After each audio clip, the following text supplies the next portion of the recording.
La cavidad craneal es la evolución del neurocráneo del embrión. En todas las especies que ustedes observen en la anatomía veterinaria van a tener que estudiar en detalle algunos aspectos de esta cavidad, fundamentalmente porque en ella está contenida el encéfalo y los 12 pares craneales que nacen de él van a emerger de esta cavidad a través de alguno de los orificios que tiene excavada.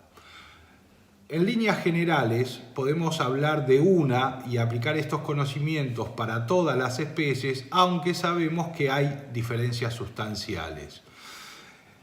Los huesos que forman el cráneo del animal son básicamente el occipital en la parte caudal o nucal. Vamos a tener los parietales que se ubican inmediatamente por delante de él y por delante de los parietales los amplios huesos frontales en el equino que en el perro también se ve que se proyectan hasta la región nasal de la cara.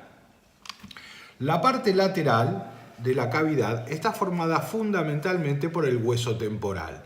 En él vamos a distinguir una parte escamosa, de donde sale la apófisis cigomática, y una parte petrosa o petrotimpánica, donde está excavado el oído medio e interno. La porción ventral de la cavidad craneal es lo que conocemos comúnmente como base del cráneo.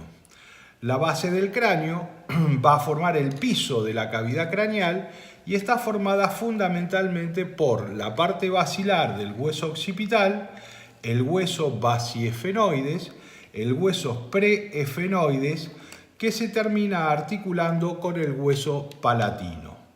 Básicamente, estos son los huesos del cráneo al cual deberíamos sumar el etmoides, que es un hueso que no se observa externamente. Si ustedes recuerdan, en la división topográfica que hacíamos, dividíamos con una línea que pasaba o un plano que pasaba aproximadamente por la base de las apófisis cigomáticas del hueso frontal para separar lo que era el cráneo hacia nucal y la cara hacia craneal, hacia rostral. Si ustedes hacen una excavación, es decir, pueden con sierra levantar esta parte, van a ver que el hueso etmoides, concretamente la lámina cribiforme que estaría ahí, ¿sí?, en este sector, más o menos coincide con ese plano, de manera que hacia aquí estaríamos en lo que sería la cavidad nasal del animal y hacia caudal estaría la cavidad craneal. Para estudiar la conformación interna de esta cavidad craneal, vamos a tener que valernos de distintos cortes. Seguramente las vistas que ustedes van a tener en la vida profesional más comunes van a ser una radiografía dorsoventral y una radiografía lateral. Sin embargo, el uso cada vez más frecuente de la tomografía computada nos permite ver las estructuras óseas en cortes que son fundamentalmente coronales, es decir, en sentido que van cortando las distintas porciones del animal en un plano transversal vertical. Sin embargo, acá en el museo tenemos abundante cantidad de material para observar en detalle la conformación interna de la cavidad craneal. Como ustedes pueden ver, yo puedo distinguir dos cavidades distintas, una cavidad que sería la gran cavidad cerebral y una cavidad más pequeña ubicada por detrás que sería la cavidad cerebelosa. Entre ambas me va a aparecer una formación ósea que corresponde a una protuberancia occipital interna, que en realidad en el equino no es occipital, y toda una cresta que se observa ahí, que completa la separación, que es la cresta ósea o proceso del tentorio óseo, tentorio del cerebelo. Como ustedes pueden ver, lo que sí yo podría distinguir claramente es que la cavidad craneal tiene un techo, que comúnmente se lo conoce como bóveda, un piso que está opuesto y es la parte más compleja porque ahí vamos a encontrar gran cantidad de orificios. Voy a tener las paredes laterales fundamentalmente formadas por el temporal y algo del parietal. Y finalmente tengo una parte o pared caudal que está perforada por el agujero magno, que acá está seccionado a la mitad, y una pared craneal que la estaría formando las láminas cribadas del hueso etmoides. Si nos ubicamos en lo que sería el techo de la cavidad craneal, la bóveda, vamos a ver que es bastante sencilla.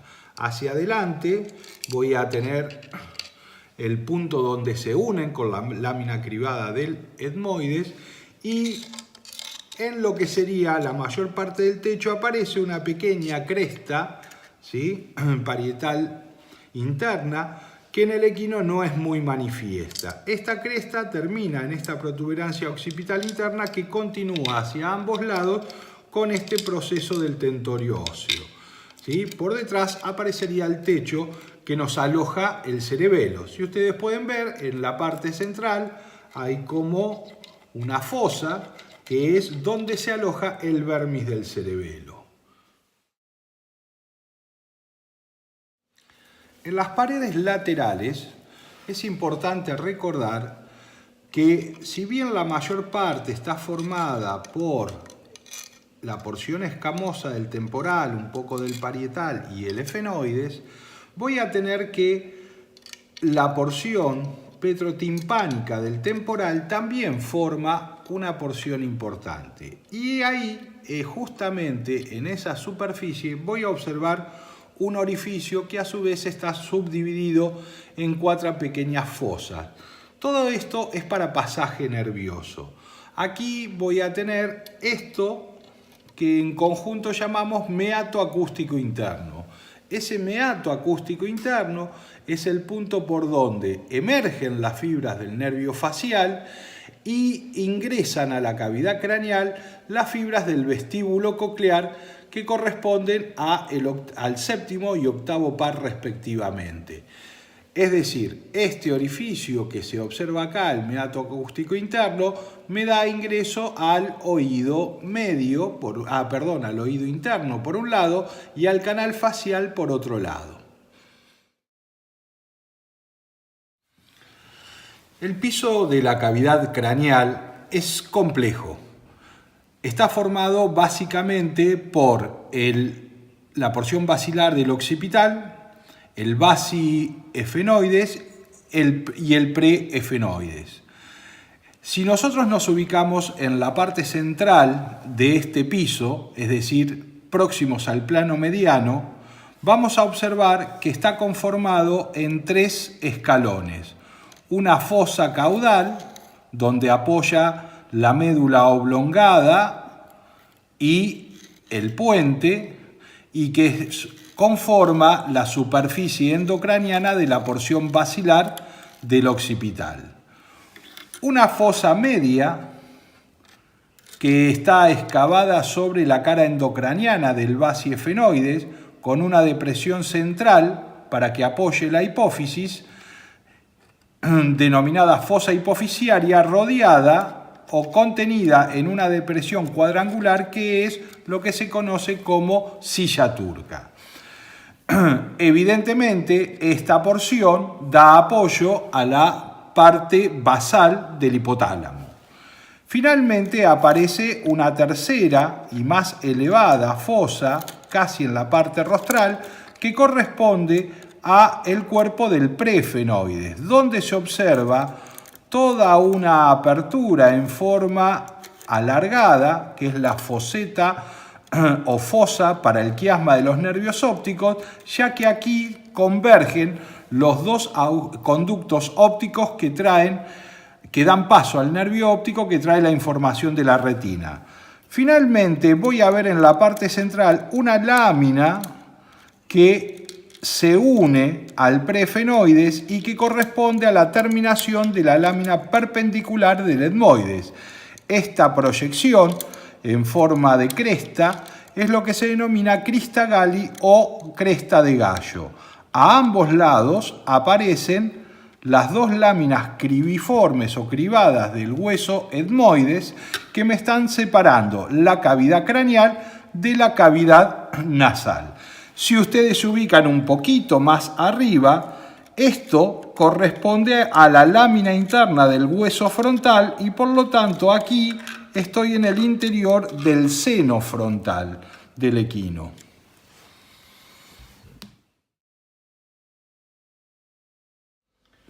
Si observamos la base del cráneo desde la parte ventral, vamos a observar muchas de las cosas que hasta acá mencionamos. Vemos los dos cóndilos del occipital, separados por una escotadura intercondilia. Por arriba de ellos va a aparecer el foramen magno. Veo la parte basilar del occipital y veo cómo esta parte basilar está separada por una escotadura de la porción timpánica del hueso temporal. Aquí se observa el foramen yugular, punto por donde salen el noveno, el décimo y el undécimo par craneal. Un poquito por delante me voy a ubicar en el agujero rasgado. Este agujero rasgado tiene la escotadura carotidia para la entrada de la carótida interna, la escotadura oval para la salida de la rama mandibular del trigémino y la escotadura espinosa para la entrada de la arteria meningia. Si ustedes observan los tubérculos musculares, un poco por delante, en lo que sería a ambos lados del cuerpo del vasi efenoides, me aparece esta apófisis, que es la pterigoides del hueso efenoides, perforada por un canal. Ese canal lo va a ocupar, ¿sí?, en su recorrido, ahí lo veo, ¿sí?, la arteria maxilar. Sería la porción intraósea de la arteria maxilar, es el canal alar, con un orificio alar caudal y otro orificio alar rostral. Pero también voy a observar cómo termina el hueso vomer, que sería esta parte, articulando con, o fusionándose en este caso, porque es un animal de edad grande, con lo que sería el cuerpo del vasi efenoides. En esta vista, que es un poquito difícil de entender, vamos a ver que esta sería la base del cráneo. Estas serían las apófisis pterigoides del hueso efenoides y acá tengo una serie de orificios que, empezando desde dorsal hacia ventral, voy a tener el foramen etmoidal por donde entra una arteria del mismo nombre, el foramen óptico por donde ingresa el nervio óptico, y en este punto tengo la abertura de dos forámenes. Uno es el redondo y el otro es la fisura orbital, es decir, la salida de los dos surcos que vimos en la cara endocraniana. Sin embargo, también se abre en este punto el foramen alar rostral, por donde cruza la arteria maxilar. Esta sería la porción intraósea que recorre la arteria maxilar y acá tendría la porción pterigopalatina, ya que estoy en la fosa pterigopalatina por donde la arteria y el nervio maxilar van formando un paquete vasculonervioso.